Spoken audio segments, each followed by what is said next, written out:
Hello students, once again welcome back to the YouTube channel. I hope you all are fine. So today in this video we are going to discuss sample practice paper for periodic assessment 1 for class 11 computer science. इससे पहले the video of class 12 has been uploaded for periodic assessment 1 और सभी schools में normally PA1 exams have been started. तो इसी के लिए हम यहाँ पे 9 to 12 क्लासेस के लिए पीरियोडिक असेसमेंट 1 का पेपर डिस्कस कर रहे हैं ताकि you can have an idea कि किस टाइप के क्वेश्चंस रहते हैं and what can be the different type of marking and the type of questions in the paper. The chapters included in this video are computer system organization, introduction to problem solving, getting started with Python, Python fundamentals and data handling. So let us move to the paper and let us discuss the question answers. So here we are having the first question. First of all, let us see the time duration and the maximum marks. The time duration for this exam is 1 hour and the maximum marks it carries is 20 marks. General instructions are there that all questions are compulsory and the student has to attempt the questions in the correct order. If you see the first question, we are having a disk fragmenter. A disk fragmenter is an example of application software, system software, utility program or none of these. तो ये आपका chapter number 1 में से है computer system organisation. जो disc fragmenter होता है वो इनमें से क्या है, किसका एग्जाम्पल है? Application software, system software, utility programme और नन ऑफ दिस. तो स्टूडेंट्स, हमारे कंप्यूटर में कुछ हाउसकीपिंग फंक्शंस होते हैं जैसे कि डिस्क की क्लीनिंग करना और फ्रेगमेंटेड पार्ट्स को डिफ्रेगमेंट करना, ठीक है, एंटीवायरस. सो ये सारे एग्जाम्पल्स हैं हमारे यूटिलिटी प्रोग्राम के. और यूटिलिटीज जो होती हैं ये किसका पार्ट होती हैं? एप्लीकेशन सॉफ्टवेयर का. So the answer of the first question is utility program, right? Now we move on to question number 2. What is an algorithm? This again carries 1 mark from the chapter Introduction to Problem Solving. अब algorithm क्या होता है? The step by step solution to solve any problem. किसी भी problem को solve करने के लिए जो स्टेप्स हम यूज करते हैं उसे हम एल्गोरिदम कहते हैं, ठीक है. और हम इसे कह सकते हैं it can also be the set of instructions जिससे कि हम किसी प्रॉब्लम को सॉल्व करते हैं या किसी टास्क को पूरा करते हैं. फॉर एग्जाम्पल, अगर हमें 2 नंबर को ऐड करना है तो हमें क्या चाहिए? 2 नंबर चाहिए और एक प्लस का साइन चाहिए जो कि उसका इनपुट होगा. फिर हम दोनों नंबर को ऐड करेंगे जो कि प्रोसेसिंग रहेगा एंड देन फिर हम क्या करेंगे? We will find the sum of the numbers. To find the sum of the numbers, यहाँ पे आएगा सम, ठीक है. सो we can create an algorithm to find the sum of the numbers या फिर हम simple interest calculate करने के लिए भी algorithm को use कर सकते हैं, ठीक है. तो basically algorithm हमारा 3 चीजों से मिलकर बनता है: input, process and output, ठीक है. Now we move on to the second part of the second question which carries 1 mark again from the same chapter Introduction to Problem Solving. What is dry run? How is it useful? अब dry run की students अगर हम बात करें तो एक होता है जब हमने प्रोग्राम लिखा और हमने उसे रन किया in Python using the F5 shortcut की इन आइडियली. लेकिन ड्राई रन क्या है? जब हम नॉर्मल कोड को रन करते हैं तो चेक करते हैं कि हमारा प्रोग्राम सही आउटपुट दे रहा है या नहीं दे रहा और उसमें कोई एरर तो नहीं आ रहा. लेकिन ड्राई रन का मतलब क्या है? कि हम प्रोग्राम को टेस्ट कर रहे हैं with the help of pen and paper without actually running it on the system. बिना अपने सिस्टम पे प्रोग्राम को रन किए हुए हम पेन और पेपर के थ्रू कैलकुलेशन करके अगर उस पे आउटपुट को फाइंड आउट कर रहे हैं, that is known as dry run, ठीक है. इसकी हेल्प से हम अपने कोड को चेक कर पाते हैं और जो भी उसमें मिस्टेक है वो हम चेक करके करेक्ट कर सकते हैं. So that is the meaning of dry run, right? Okay. Now question number 3. What is the difference between interactive mode and script mode of Python? आपको पता है कि पाइथन में 2 मोड्स में हम काम कर सकते हैं, एक होता है इंटरैक्टिव मोड, एक होता है स्क्रिप्ट मोड. ये क्वेश्चन है 2 मार्क्स का from the chapter getting started with Python. अब देखिए, इंटरैक्टिव मोड और स्क्रिप्ट मोड की अगर हम बात करें तो हमारे पास इंटरैक्टिव मोड में चीजें होती हैं. That is interactive mode has a Python prompt which you can see here. ये पाइथन का प्रॉम्प्ट इंटरैक्टिव मोड में होता है लेकिन ये आपका स्क्रिप्ट मोड में नहीं होता. जैसे कि आप यहाँ पे चेकआउट कर सकते हो, ये आपकी आईडीएलई है. जैसे ही हम इसे ओपन करते हैं, आइडियली शेल है, तो आप यहाँ पे चेकआउट कर सकते हैं कि हमारे पास यहाँ पे पाइथन का प्रॉम्प्ट है. लेकिन अगर मैं यहाँ से फाइल में जाऊँ और न्यू में जाऊँ और ये ओपन करूँ तो this is my script mode, but यहाँ पे मेरे पास कोई भी पाइथन का प्रॉम्प्ट नहीं है, ठीक है. अब इसके अंदर अगर मैं कोई भी स्टेटमेंट लिखूँ 2 + 4, इमीडिएटली मेरा आउटपुट आ रहा है. लेकिन अगर आप स्क्रिप्ट मोड में सिंपली लिखते हैं 2 + 4 और एंटर करते हैं तो आपका इमीडिएट आउटपुट नहीं आ रहा. तो बेसिकली जो आपका यहाँ पे पाइथन प्रॉम्प्ट है उसमें आउटपुट आपको इमीडिएटली शो कर देता है इन द नेक्स्ट लाइन, ठीक है। लेकिन स्क्रिप्ट मोड के अंदर सबसे पहले हमें प्रोग्राम को सेव करना होता है, फिर हम उसे रन करते हैं और फिर हमें उसका आउटपुट मिलता है, ठीक है। उसके बाद जो हमारा इंटरैक्टिव मोड है इसमें आप प्रोग्राम को सेव नहीं कर सकते। जैसे मान लीजिए वो प्रोग्राम आपको फ्यूचर में भी चाहिए तो वो आपको स्क्रिप्ट मोड में ही सेव करना पड़ेगा, आप उसे इंटरैक्टिव मोड में सेव नहीं कर सकते, बट स्क्रिप्ट मोड में आप उसे सेव कर सकते हैं। So these are some of the differences between the interactive mode and the script mode, ठीक है। इसके बाद नेक्स्ट आता है what is the dynamic typing feature of Python। Python की डायनेमिक टाइपिंग फीचर क्या है, इसे हमें कोड के साथ एक्सप्लेन करना है। तो स्टूडेंट्स, जो डायनेमिक टाइपिंग फीचर है वो एक बहुत अच्छी फीचर है पाइथन की, जिसमें अगर आप एक वेरिएबल को कोई वैल्यू देते हैं फिर आप उसी वेरिएबल को कोई दूसरी वैल्यू दे सकते हैं, जो कि बाकी लैंग्वेजेस में पॉसिबल नहीं होता। फॉर एग्जाम्पल, यहाँ पे मैंने x को वैल्यू दी 10, फिर मैंने x को ही वैल्यू क्या दे दी, हेलो। 10 कैसी वैल्यू है, इंटीजर वैल्यू, और हेलो कैसी वैल्यू है, स्ट्रिंग वैल्यू। अगर मैं यहाँ से x को प्रिंट कराऊं तो वो तो मेरी जो लेटेस्ट वैल्यू होगी वो प्रिंट करेगा, विच इज हेलो। लेकिन same variable that is x को मैं दो अलग अलग वैल्यू डिफरेंट टाइम पे दे सकती हूँ। लेकिन अगर यही काम आप C++ या जावा लैंग्वेजेस में करेंगे तो वहां पे आपके पास एरर आता है, क्योंकि उसमें क्या होती है, टाइप बाइंडिंग। जैसे अगर आप वहां पे x की वैल्यू 10 दे रहे हैं तो वहां पे आप x के आगे इंट लगाते हैं, जिससे कि फिक्स हो जाता है कि आप उस वेरिएबल में कोई और वैल्यू नहीं दे सकते, ठीक है। तो ये फीचर पाइथन में है कि आप सेम वेरिएबल को डिफरेंट वैल्यूज प्रोवाइड कर सकते हैं, ठीक है। So it is possible, but बाकी लैंग्वेजेस में आप इसे असाइन नहीं कर सकते, right. Now the next question, question number 4, predict the output. So here we are having x is 40, y is x plus 1।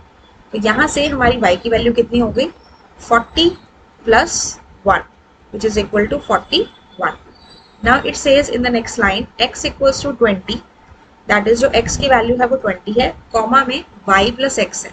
अब y की वैल्यू हमारे पास क्या है, दिस इज 41, ठीक है, और x की वैल्यू हमारे पास क्या है, that is 40। So this becomes 41 plus 40। तो यहाँ पे हमारे पास क्या आ गया, 41 plus 40 which is equal to 81। तो x के अंदर हमारी दो वैल्यूज है, 20, 81 which is a tuple, और y की हमारी क्या वैल्यू है जो हमने यहाँ पे फाइंड आउट किया, दैट इज 41, ठीक है। तो इसके अकॉर्डिंग जब हम ये स्टेटमेंट पे आएंगे प्रिंट x, y, तो x की वैल्यू प्रिंट होगी 20, 81, दो वैल्यूज है तो टपल की फॉर्म में प्रिंट होंगी, और अगर जो y की वैल्यू है वो हमारी क्या प्रिंट होगी, दैट विल बी 41। तो यहाँ पे हमारा आंसर आ जाएगा 20, 81 in the form of tuple, और यहाँ पे हमारे पास आ जाएगा 41, ठीक है। So this will be our answer, right, ठीक है। 20, 81 the value of x and 41 is the value of y, right. Now we move on to question number 5। Find and write the output of the following Python code।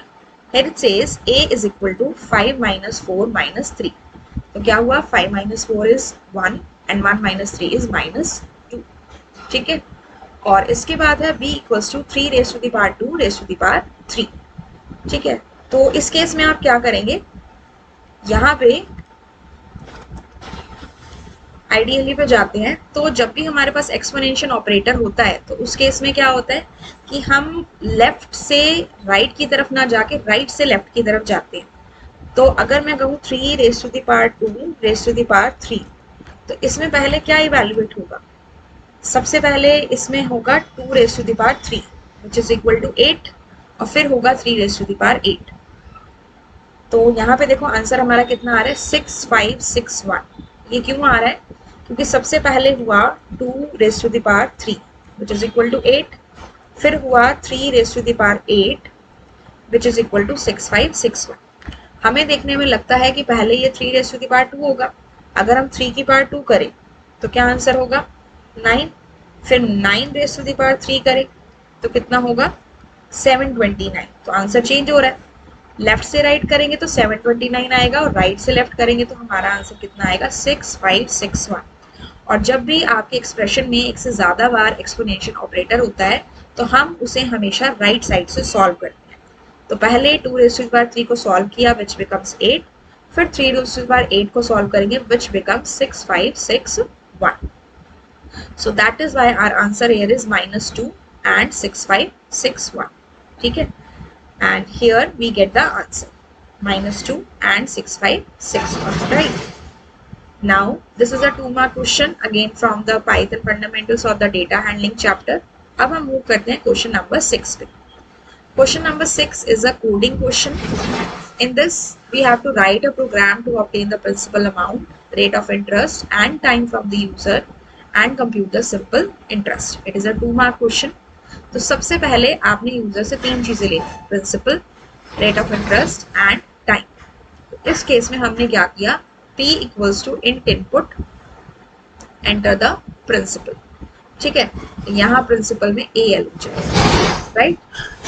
फिर आपने क्या लेना है user से, rate. तो हमने ले लिया R is equal to int input enter the rate. फिर क्या लेना है, टाइम. हमने कहा T is equal to int input enter the time. 3 चीजें आपने यूजर से ले ली. इसके बाद आपने सिंपली क्या करना है, सिंपल इंटरेस्ट कंप्यूट करना है.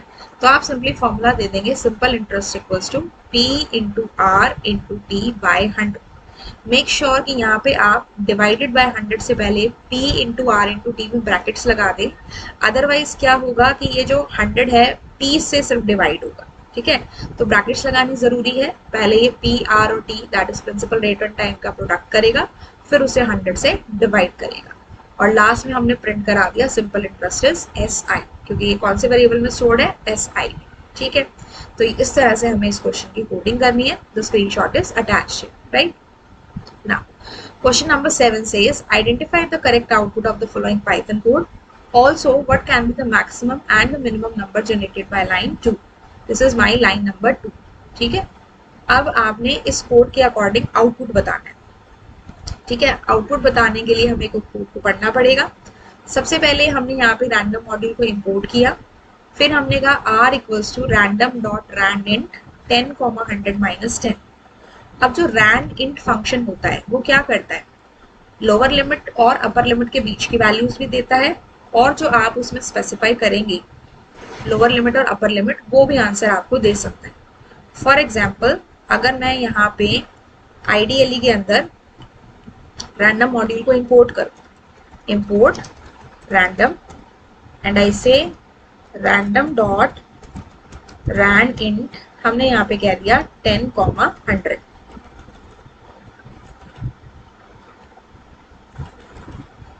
ठीक है, 10, 100. तो ये मुझे वैल्यू क्या दे सकता है, इनके बीच की कोई भी वैल्यू देगा. ठीक है, और it can give me sometimes 10 also, it can give me 100 also, और बीच की कोई भी वैल्यू दे सकता है. लेकिन हर बार मेरा जो आउटपुट आएगा दैट विल बी डिफरेंट. ठीक है, तो यहाँ पे what will be the answer, it can have any value from 10 to 100. अब मिनिमम वैल्यू जो इसमें आएगी that will be 10, that is 10, और मैक्सिमम वैल्यू जो आएगी that will be 100. और इसमें से हमें करना है -10. अगर मैं 10 में से -10 कर दूं तो मेरी वैल्यू मिनिमम क्या बनती है, 0. और अगर 100 में से हम 10 को माइनस कर दें तो हमारी मैक्सिमम वैल्यू क्या बनती है, 90. यानी कि इस वेरिएबल R के अंदर जो कि मेरी लाइन नंबर 2 है, इसमें मेरी मिनिमम वैल्यू क्या स्टोर हो सकती है, 0, और मैक्सिमम वैल्यू क्या स्टोर हो सकती है, 90. ठीक है, according to the question given and the expression given. तो अगर हम R को प्रिंट करते हैं तो हमारा 0 आ सकता है, 90 आ सकता है, या 0 से 90 के बीच की कोई भी वैल्यू आ सकती है. ठीक है, एंड यहाँ है end is equal to empty string. इसका मतलब एक लाइन का आउटपुट आने के बाद जो नेक्स्ट लाइन का आउटपुट आएगा वो सेम लाइन में आएगा. तो इसके बाद अगेन सेम लाइन है, अगेन सेम फंक्शन को कॉल किया, फिर प्रिंट किया, फिर कॉल किया, और फिर लास्ट में हमने R को प्रिंट कर दिया. तो ये कह रहा है कि इसमें से आपका करेक्ट आउटपुट क्या होगा. जब भी हम रैंडम मॉड्यूल के क्वेश्चंस को सॉल्व करते हैं स्टूडेंट्स, तो हम ऑप्शंस के अकॉर्डिंग फाइंड आउट करते हैं. तो देखो, सबसे पहले जो हमारी वैल्यू है 12, ये 0 से 90 के बीच की रेंज है. यस, 45 भी है, 22 भी है. So that can be my answer, yes. Next है 100, 80, 84. अब हमने यहाँ देखा कि maximum value is 90, तो 100 तो आ नहीं सकता. So this cannot be the correct answer. Then आया 101, ये भी नहीं आ सकता, 101 रेंज से बाहर है. देन इसमें भी 100 है, ये भी नहीं हो सकता, ये हमारी रेंज से बाहर है। तो इसके अकॉर्डिंग हमारा जो करेक्ट आंसर बनेगा that will be 12, 45 and 22। And minimum value हम यहाँ चेक कर ही चुके हैं, minimum value 0 and maximum value is 90। So will say here minimum value 0 and the maximum value is 90। ठीक है, so this is how we have to solve question number 7। ठीक है, तो ये आपका डेटा हैंडलिंग चैप्टर में पाइथन फंडामेंटल्स में जिसमें भी आपका मॉड्यूल्स का टॉपिक है उसमें से कवर्ड है। ठीक है, नेक्स्ट है आपका क्वेश्चन नंबर 8। क्वेश्चन नंबर 8 पे मूव ऑन करते हैं। This is find the output of the given code. This question carries 2 marks. Now this question is based on the statistics module. जिस चैप्टर में आपके मॉड्यूल्स हैं, statistics module, random module, उसी में से आपका टॉपिक कवर्ड है। ठीक है, यहाँ पे हमारे पास एक लिस्ट है b इक्वल्स टू 7, 8, 8, 11, 7, 7। इसके अंदर हमारे पास कितने एलिमेंट्स हैं? 6 एलिमेंट्स हैं। ठीक है, 6 इंटीजर्स हैं। नाउ हमने कहा m1 equals to s dot mean b, m2 के अंदर मोड फंक्शन लगाया और m3 में हमने मीडियन फंक्शन लगाया। तो स्टैटिस्टिक्स मॉड्यूल में हमारे पास 3 फंक्शंस हैं, mean, mode, median. Mean function हमें क्या देता है? सारी वैल्यूज को ऐड करके टोटल नंबर ऑफ वैल्यू से डिवाइड करेगा, यानी हमें इनका एवरेज देगा। ठीक है, तो यहाँ से अगर आप इसका मीन काउंट करते हैं, कैलकुलेट करते हैं, तो सबसे पहले हमने यहाँ पे क्या किया? Import statistics as s. ठीक है, हमारे पास जो लिस्ट है वो क्या है? 7, 8, 8, 11, 7, 7, 7, 8, 8, 11, 7 एंड 7 ये लिस्ट है। अब हमें मीन कैलकुलेट करना है। तो मीन कैलकुलेट करने के लिए आपको इनका क्या फाइंड आउट करना है? आपको इनका सम फाइंड आउट करना पड़ेगा पहले। ठीक है, तो अगर हम कैलकुलेटर के अकॉर्डिंग देखें, अच्छा यहाँ पे आ गया हमारा कोमा। ठीक है, तो यहाँ कैलकुलेटर के अकॉर्डिंग हम इसे ऐड कर देते हैं। 7 plus 8 plus 8 plus 11 plus 7 plus 7 कितना हो गया? हमारे पास ये आ गया 48। अब 48 को किससे डिवाइड करेंगे? जितनी वैल्यूज है 1, 2, 3, 4, 5, 6, तो इसको आपने किससे डिवाइड किया? डिवाइडेड बाय 6, तो we will get the answer as 8। अब यहाँ पे हम सॉल्व कर लेते हैं। हमने कहा s dot mean of b, तो देखो हमारे पास क्या आंसर आ रहा है? We are getting the answer as 8।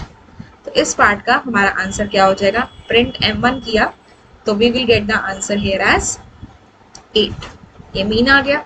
उसके बाद कैलकुलेट करना है mode.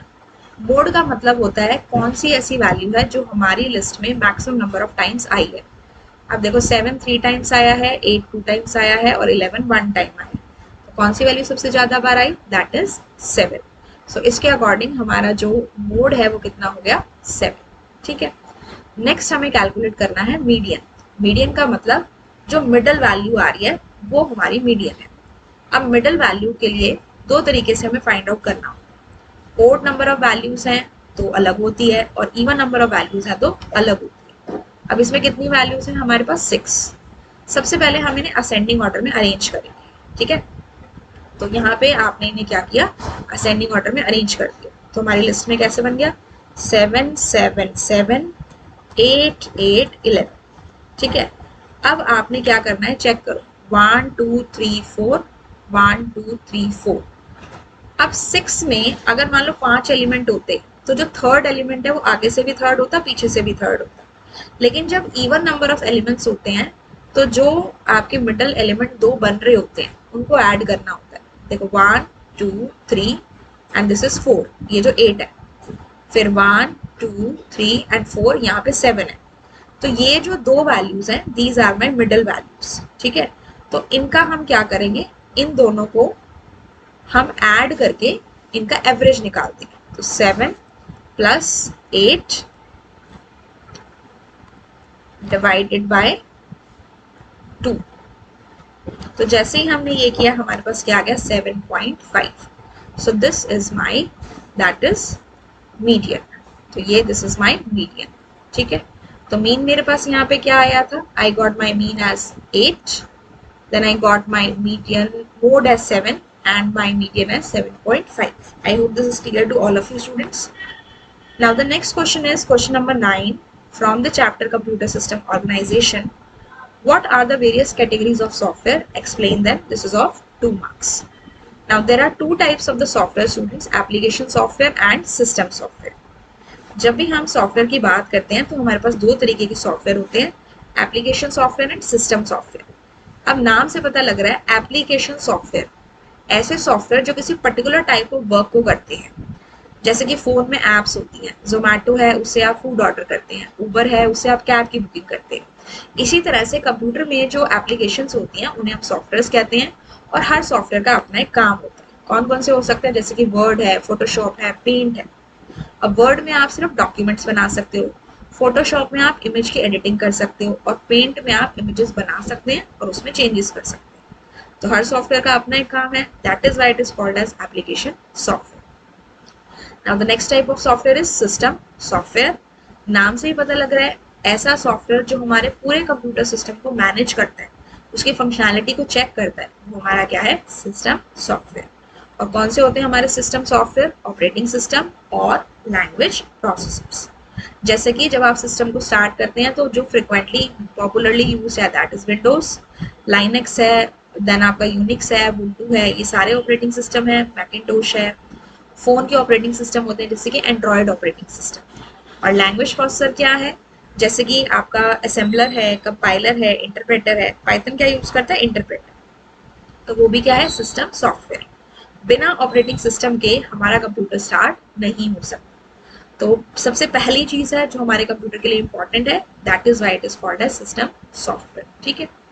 Now the last question is write an algorithm and draw a flow chart to check whether a year is leap year और नॉट। हमें इस क्वेश्चन के लिए algorithm बनाना है, लिखना है और एक फ्लो चार्ट ड्रॉ करना है।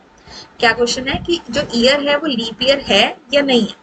तो देखो यहाँ पे जब आप आएंगे नीचे तो एल्गोरिथम क्या है? अब जो एल्गोरिथम है वो हमारा तीन चीजों से मिलकर बनता है, अभी हमने डिस्कस किया था। One is my input, second is my process and third is my output. अब मेरा इनपुट है कि हमें चेक करना है कि वो जो ईयर है वो लीप ईयर है या नहीं है। ठीक है, that is a leap year और नॉट। तो इस केस में हम कैसे चेक करेंगे? सबसे पहले यूजर से क्या एंटर कराएंगे? ईयर। आप ईयर एंटर करो, दिस इज माई इनपुट। ठीक है, अब हमें चेक करना है कि वो लीप ईयर है या नहीं। तो we will check if year modulus 4 equals to 0। तो कंडीशन क्या है? कोई भी ईयर अगर लीप ईयर है तो 4 से पूरा डिविजिबल होगा। तो कंडीशन क्या होगी कि जो ईयर यूजर ने एंटर किया अगर वो 4 से पूरा डिविजिबल है, और ये कौन चेक करता है? Modulus operator. डिविजिबल है तो printed is a leap year, else printed is a not a leap year, then stop. ठीक है, अब इसी का फ्लो चार्ट बनाना है। तो फ्लो चार्ट में हमारे पास मेन जो सिंबल्स होते हैं जिससे स्टार्ट और एंड होता है, that is my which symbol? Start और स्टॉप सिंबल, ये बनाया। फिर हमने इनपुट लिया, इनपुट अ ईयर, ये बनेगा हमारे इनपुट बॉक्स में। फिर जब भी कंडीशन चेक करते हैं तो वो हमारी हमेशा होती है decision box. This is my decision box जो आपको ये रोम्बस की शेप में दिख रहा है। If year modulus 4 equals to 0, तो इस केस में क्या कह दे? अगर ये ट्रू है तो प्रिंट कर दे लीप ईयर, एल्स क्या प्रिंट कर दे? अगर फॉल्स है तो नॉट अ लीप ईयर। और लास्ट में हमें क्या कराना है? स्टॉप। ठीक है, तो इस तरीके से हमने क्या किया? इसका एल्गोरिथम भी बनाया और इसके फ्लो चार्ट को भी ड्रॉ किया। तो जब भी आप ये काम करते हैं तीन चीजें ध्यान रखनी है, इनपुट लेना है, फिर प्रोसेसिंग करनी है और फिर आउटपुट। तो जो कंडीशंस वाले क्वेश्चन होते हैं उसमें हमारा प्रोसेसिंग के साथ साथ ही आउटपुट आ जाता है। और फ्लो चार्ट बनाए तो सामने एल्गोरिथम को रख लो और देख देख के आप फटाफट से उसका फ्लो चार्ट क्रिएट कर सकते हैं। ठीक है, तो ये भी क्वेश्चन आपका 2 मार्क्स का है, 1 मार्क का एल्गोरिथम है और 1 मार्क का आपका फ्लो चार्ट। ठीक है, so this is how we have done all the questions of this particular paper students. I hope all the questions are clear to all of you. फिर भी आपको इनमें से किसी भी क्वेश्चन में डाउट है तो you can ask me in the comment section. ठीक है, now if you think this video is helpful to you, you can like the video, share it with your friends so that they can also be helped. Comment if you find it helpful and give your feedback, and subscribe the channel for more such updates. I'll meet you in my next video. Till then, have a good day and thank you so much.